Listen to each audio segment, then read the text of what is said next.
పశుసంవర్ధక శాఖ ధృవీకరించినట్లు కలెక్టర్ విజయకృష్ణన్ చెప్పారు. ప్రజలు చికెన్, కోడిగుడ్లను నిర్భయంగా తినవచ్చని పిలుపునిచ్చారు. అనకాపల్లిలోని ఎన్టీఆర్ స్టేడియంలో జాతీయ గుడ్ల సమన్వయ కమిటీ సహకారంతో పశుసంవర్ధక శాఖ ఆధ్వర్యంలో నిర్వహించిన చికెన్ ఎగ్ మేళాలో ఆయన ముఖ్య అతిథిగా పాల్గొన్నారు.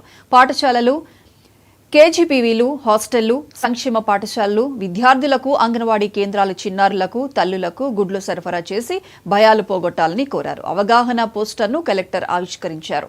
ఆర్డీఓ, జిల్లా పశుసంవర్ధక శాఖ జేడీ, డీఎస్పీ, జాతీయ గుడ్ల సమన్వయ కమిటీ జిల్లా చైర్మన్, అనకాపల్లి చైర్మన్ సహా పలువురు పాల్గొన్నారు.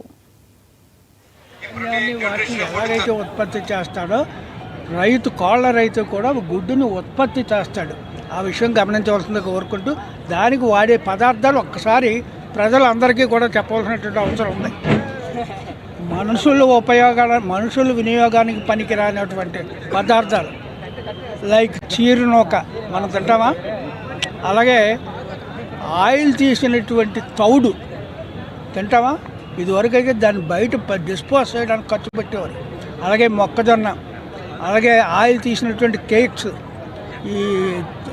కేక్స్ సోయా కానీ రకరకాల ఇవన్నీ హ్యూమన్ కన్జంప్షన్కి పనికిరానటువంటి వస్తువుల్ని వాడి కోడి అనే మిషన్లో పెట్టి ఆరోగ్యకరమైనటువంటి మినరల్స్తో కూడినటువంటి ఎగ్ అనే ఒక క్యాప్సూల్ని తయారు చేసి అది సమాజానికి అందిస్తున్నటువంటిది కోళ్ల రైతు. ఆ రైతుకి ఇప్పుడు ఇబ్బంది వచ్చింది, అపోహల వల్ల వచ్చింది. అపోహలు అంటే కన్జ్యూమ్ లేకపోవడం వల్ల కాదు, అనుకోని కన్జంప్షన్ డ్రాప్ అవ్వడం వల్ల ఉత్పత్తి జరిగిపోయిన ఎగ్స్ వినియోగం కాకపోవడం వల్ల ఉత్పత్తిదారుడిగా నష్టపోయాం.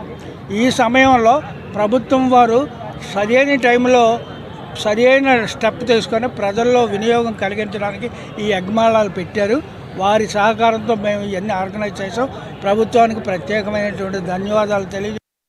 అది కూడా ఆ పౌల్ట్రీలో పనిచేసే వాళ్ళకి ఏదైనా ఎఫెక్ట్ అయితే ఇక్కడ కాదు, ఎక్కడైతే ఇప్పుడు ఆల్మోస్ట్ ఒక గోదావరి జిల్లాలో ఒక్క పౌల్ట్రీలో జరిగిన దాన్ని పట్టుకుని ఇంత ప్రొజెక్ట్ చేసి ఇదంతా జరిగింది. యాక్చువల్గా ఇంకెక్కడా లేదు.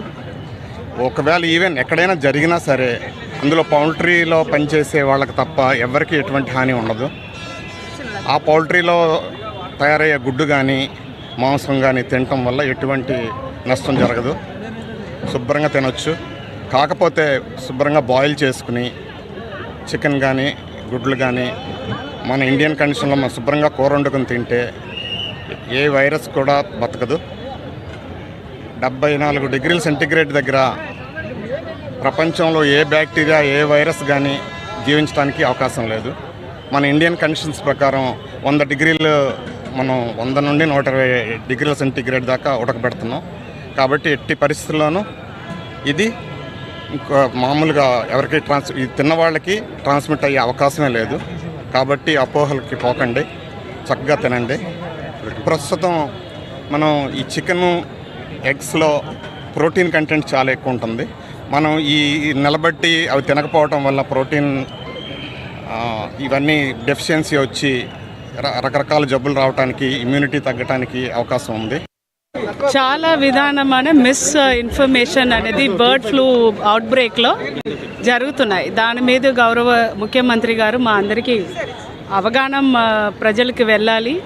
సో ఇలా నష్టపోతున్న పౌల్ట్రీ ఫార్మర్స్ కూడా మనం కాపాడాలి అని ఒక మంచి ఉద్దేశంలో ఎన్ఈసిసి వాళ్ళ కోఆర్డినేషన్తో, వాళ్ళ సపోర్టుతో మనం ఈరోజు అనకాపల్లి జిల్లాలో ఒక అవేర్నెస్ క్యాంపెయిన్ క్రియేట్ చేయడం జరిగింది. దాంట్లో భాగంగా మనం ఫుడ్ కౌంటర్స్ ఏర్పాటు చేశాము. దాంట్లో చికెన్, ఎగ్ కుక్డ్ ఫామ్లో సర్వ్ చేయడం జరుగుతుంది అందరికీ ఫ్రీగానే. మంచి రెస్పాన్స్ వచ్చింది, చాలామంది వచ్చారు. సో అది దాని మూలనే అర్థమైపోయింది ఎంత మిస్ఇన్ఫర్మేషన్ ఉన్నా కూడా ఒక గవర్నమెంట్ సిద్ధశుద్ధితో ఒక ప్రోగ్రాం పెట్టినప్పుడు ప్రజలు మమ్మల్ని బాగా సపోర్ట్ చేస్తారని. సో ఈరోజు ఇక్కడ వచ్చిన ప్రతి